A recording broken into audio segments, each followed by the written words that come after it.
Jednofázové asynchrónne alebo indukčné motory je možné nájsť v širokom spektre aplikácií malého až stredného výkonu, najmä v prípadoch, kde je k dispozícii iba jednofázový prúd a nie je potrebná presná regulácia otáčok, respektíve momentu. Typickými aplikáciami týchto strojov sú najmä ventilátory, malé kompresory v domácich chladničkách, drobné čerpadlá v práčkach, v minulosti tiež kancelárske stroje, ako napríklad písacie a počítacie stroje, cyklostyl, kopírky alebo spotrebná elektronika, ako napríklad lacnejšie magnetofóny alebo gramofóny. Jednofázové indukčné motory však možno nájsť aj v niektorých priemyselných aplikáciách, ako sú vrtačky, brúsky, klimatizačné jednotky alebo kompresory, najmä v prípadoch, kde, ako som už spomenul, nie je k dispozícii štandardne trojfázový prúd. Z hľadiska konštrukcie sú jednofázové asynchrónne stroje najmä motory s pomocnou fázou, motory reluktančné a motory s tieneným pólom, respektíve zábitom na krátko. Nepomýlme si ich však s univerzálnymi komutátorovými motorčekmi, ktoré sa tiež často vyskytujú v drobných jednofázových spotrebičoch, ako sú napríklad kuchynské prístroje, vysávače alebo elektrické ručné náradie s reguláciou otáčok v širokom rozsahu.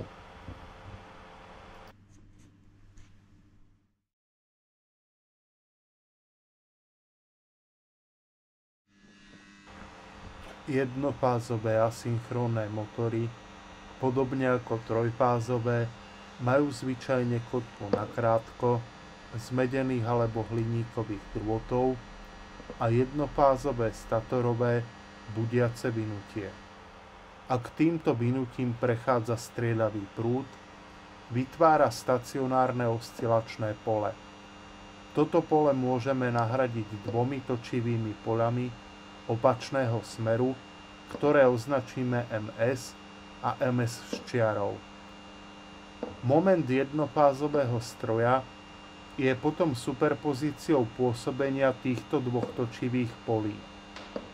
Charakteristickými bodmi sú preto sklz rovný 0, sklz rovný 2 a sklz rovný 1, kedy je moment nulový. Maximálny moment, teda moment zvratu, nastáva pri sklze zvratu. Obvyklé hodnoty sklzu zvratu podľa veľkosti a konštrukcie stroja dosahujú hodnoty 10 až 20 %. V prípade jednofázového asynchrónneho motora s pomocnou fázou môžeme rozbeh dosahovať pripojením tzv. Rozbehového kondenzátora, ktorý svojou kapacitou spôsobí, že prúd v pomocnej fáze bude predbiehať prúd hlavného vynutia o 90 stupňov elektrických a tým vznikne točivé pole. Pripojený rozbehový kondenzátor bude mať za následok nenulový záberový moment, ako aj zvýšenie momentu zvratu, ktorý však bude nastávať pri vyšších hodnotách sklzu zvratu. Výhodou trvalo pripojeného kondenzátora je kompenzácia reaktívneho výkonu. Nevýhodou je pulzujúci moment pri chode na prázdno.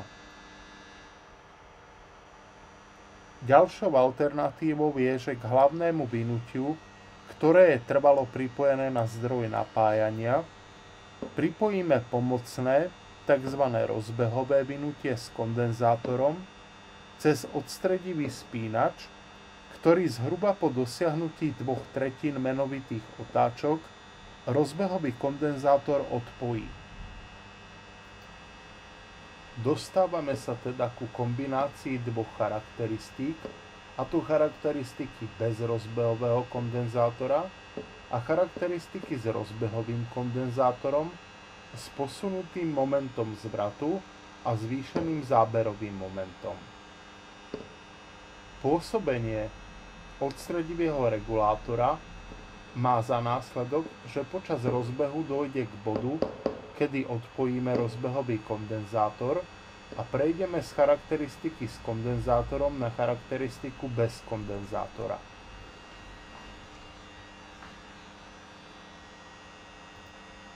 Kombináciou uvedených dvoch zapojení dostávame zostavu, ktorá eliminuje nežiaduce vplyvy obidvoch predošlých zapojení. Vynutie hlavnej fázy bude opäť trvalo pripojené na zdroj napájacieho napätia, kým vynutie pomocnej rozbehovej fázy bude trvalo pripojené na kondenzátor o kapacite C1 a prostredníctvom odstredivého spínača bude pripojená kapacita o veľkosti C2. Z pohľadu momentových charakteristík sa opäť dostávame k pohľadu na klasickú charakteristiku bez rozbehového kondenzátora, charakteristiku s pripojeným kondenzátorom o kapacite C1, ktorej maximum momentu zvratu nastávajúce pre sklzu zvratu bude posunuté voči charakteristike bez kondenzátora a do tretice tam budeme mať charakteristiku pre súčet kapacít C1 a C2, ktorej maximum bude opäť väčšie a takisto veľkosť záberového momentu bude väčšia ako pre kapacity C1, C1 plus C2, respektíve bez kapacity vôbec. Odstredivý spínač bude fungovať tak, že najprv pôjdeme po charakteristike C1 plus C2. Zhruba pri dosiahnutí 2/3 menovitých otáčok sa kondenzátor C2 odpojí a v obvode ostáva kondenzátor C1. Týmto spôsobom dosahneme veľký záberový moment, ako aj relatívne významnejší moment zvratu a taktiež nám kondenzátory budú kompenzovať reaktívny odber vynutí a zlepšovať účinný kosinus φ.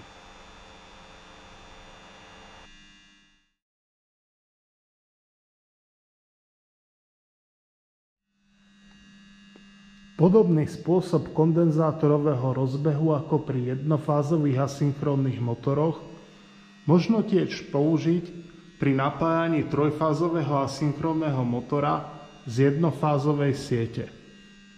Či už sa jedná o veľmi malé pohony alebo núdzovú prevádzku, je možné trojfázový motor zapojený do hviezdy alebo do trojuholníka prevádzkovať s jednofázovým napájaním za pomoci rozbehového kondenzátora.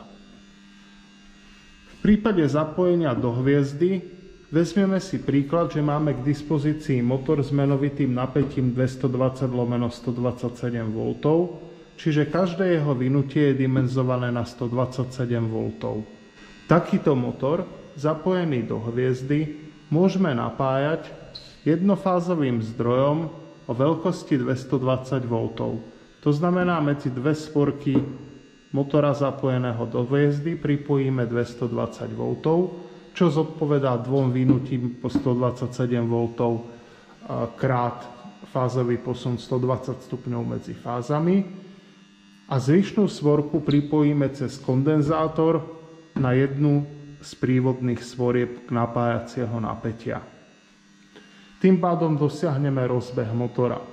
Keďže však napájame iba dve vynutia, bude výkon, ktorý môžeme doberať z takéhoto motora, iba o veľkosti 2/3 výkonu, ktorý by motor dodával pri trojfázovom napájaní. Ak kondenzátor zapojíme medzi druhú stranu napájacieho zdroja a voľnú sporku, dojde k reverzácii a motor sa bude otáčať opačným smerom. Obdobne v prípade zapojenia do trojuholníka vezmeme si napríklad stroj, ktorý má štítkové hodnoty 380/220 V S tým, že máme k dispozícii jednofázovú sieť o veľkosti 220 V. Vynutia spojíme do trojuholníka, tým pádom každé vynutie, ktoré je dimenzované na 220 V, bude môcť byť pripojené priamo na zdroj, v tomto prípade je to toto vynutie. Zvyšné dve vynutia budú musieť byť preklenuté rozbehovým kondenzátorom, opäť podľa zapojenia, respektíve pozície, či pripojeme kondenzátor do tohto miesta obvodu, alebo do tohto miesta obvodu, dosiahneme reverzáciu, teda opačný smer otáčania motora. V tomto prípade však napájame menovitým napätím iba jedno vynutie a mechanický výkon, ktorý môžeme z takto zapojeného a napájaného motora odoberať, je iba 1/3 výkonu, ktorý by stroj dodával pri trojfázovom napájaní.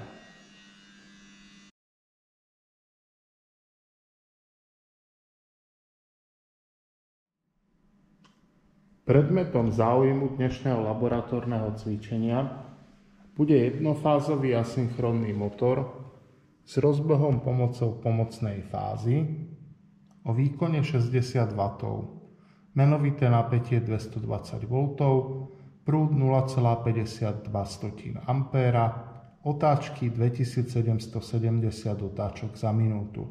Je teda zrejmé, že uvedený motor je dvojpólový. K zaťažovaniu meraného motora budeme používať tzv. Výrivú alebo indukčnú brzdu, ktorá je tvorená kotúčom z neferomagnetického materiálu, ktorým otáča meraný stroj, kým na druhej strane je sústava cievok napájaná z jednosmerného zdroja, ktorá vytvára magnetickú väzbu a indukované výrivé prúdy potom predstavujú záťaž motora. Veľkosť tejto záťažnej sily je možné merať v dielikoch a odčítať na stupnici.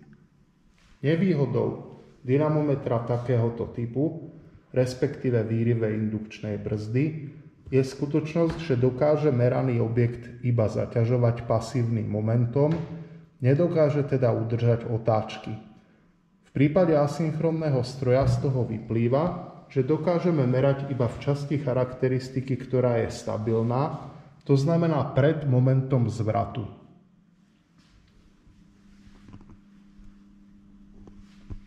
Napájanie elektrického obvodu budeme realizovať z regulačného autotransformátora napájaného z elektrickej siete 230 V, ktorý možno regulovať hodnotu výstupného napätia. Napätie meráme voltmetrom s rozsahom 300 V a 150 dielikov. Ďalej je v obvode zapojený ampérmeter a wattmeter. Ampérmeter je pripojený na rozsah 1 A. Wattmeter je pripojený svojou prúdovou cievkou na rozsah 1 A a napäťová cievka je momentálne nastavená na 240 V, výchylke 120 dielikov, teda zodpovedá 240 W. Ďalej je podľa schémy v obvode zapojený oddelovací vypínač a rozbehový kondenzátor, ktorý bude použitý na rozbehnutie motora a meranie charakteristík s kondenzátorom. Napájanie cievok výrivej brzdy pomocou jednosmerného prúdu realizujeme z dvoch jednosmerných zdrojov 30 V 3 A, ktoré sú kvôli veľkosti požadovaného napätia zapojené do série. Zvyšovaním napätia vyvolávame prúd v cievkach, ktorý vyvoláva záťažný moment a tým pádom zväčšuje výchylku dynamometra počas činnosti celej sústavy. Otáčky budeme merať pomocou bezkontaktného otáčkomera s laserovým zameriavačom priamo na hriadeli stroja.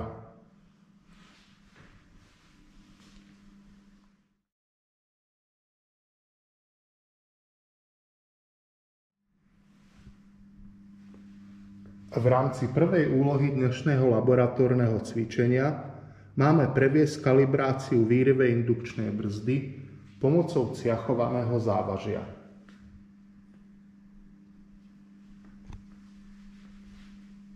Keďže náš dynamometer v podobe výrivej indukčnej brzdy má stupnicu, ktorá je ciachovaná v dielikoch, musíme určiť skutočnú veľkosť momentu, ktorá zodpovedá výchylke jedného dielika.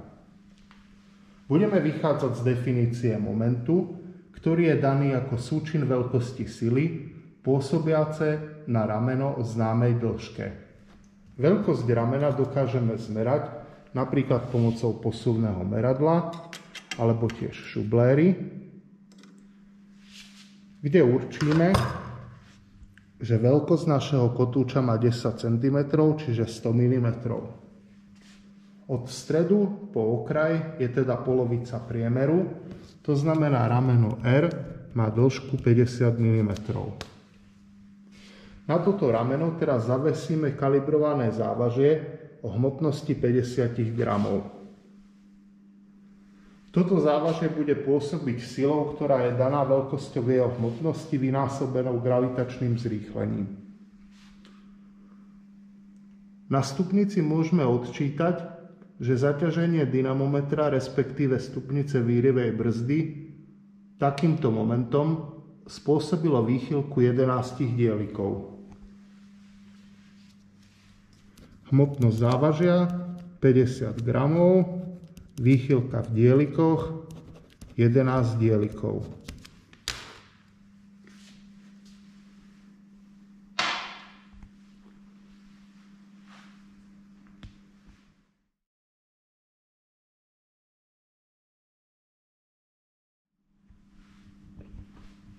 V druhej úlohe laboratórneho cvičenia máme zmerať charakteristiky jednofázového indukčného motora bez rozbehového kondenzátora pri napätí statora 0,5 na 1-násobku menovitého napätia. Začneme s meraním pri menovitom napätí UN 220 V.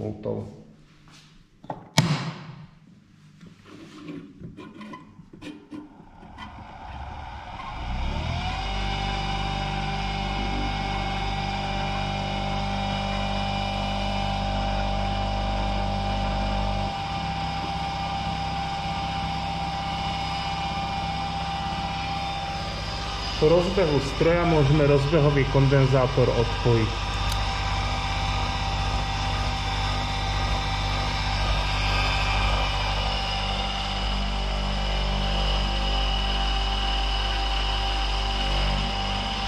Skontrolujeme nulovú výchylku dynamometra a aplikujeme jednosmerné napätie.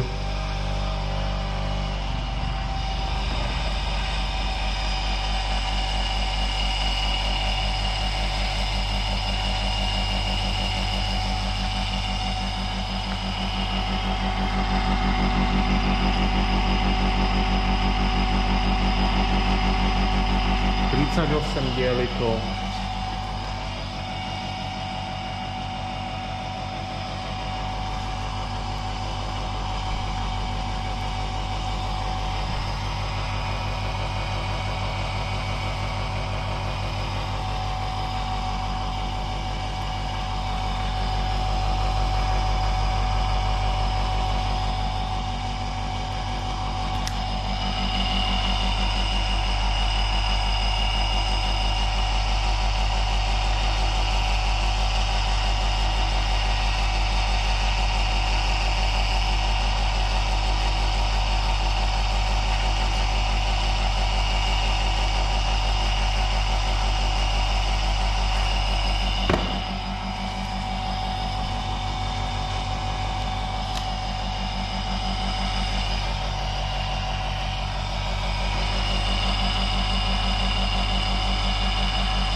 Úloha číslo 2. Meranie bezrozbehového kondenzátora pri polovičnom napätí 110 V.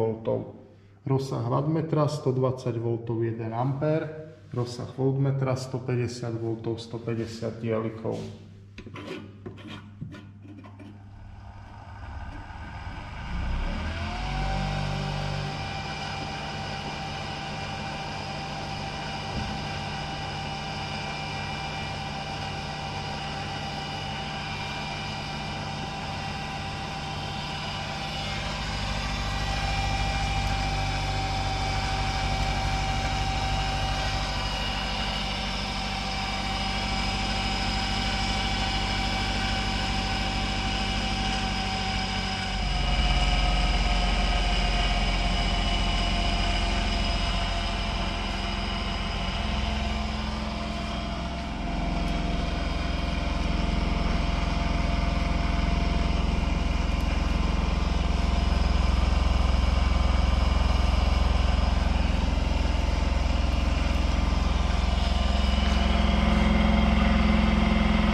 Úloha číslo 3. Meranie s rozbehovým kondenzátorom pri menovitom napätí u 220 V.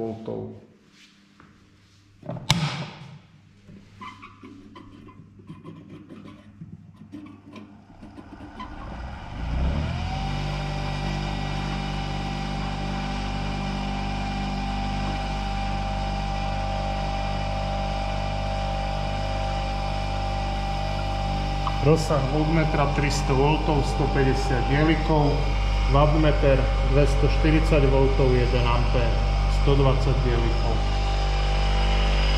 Kontrola nuly.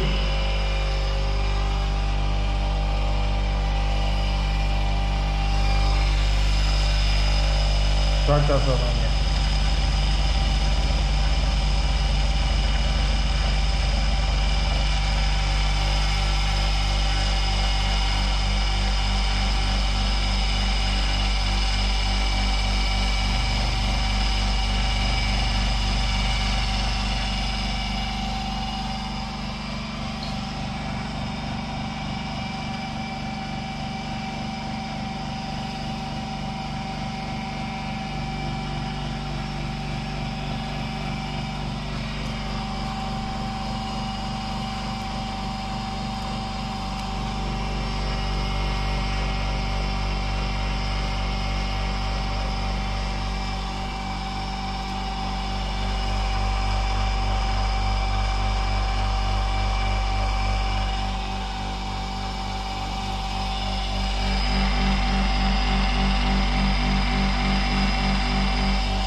Úloha číslo 3. Meranie pri polovičnom napätí 0,5 krát QN, čiže 110 V. Voltmeter 150 V, 150 dielikov. Wattmeter 120 V, 1 A, 120 dielikov. Ampermeter 1 A.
Vyhodnotenie merania a interpretáciu výsledkov je potrebné realizovať v obvyklej forme protokolu zmerania na laboratórnom cvičení, ktorý vo formáte PDF nahráme na dokumentový server.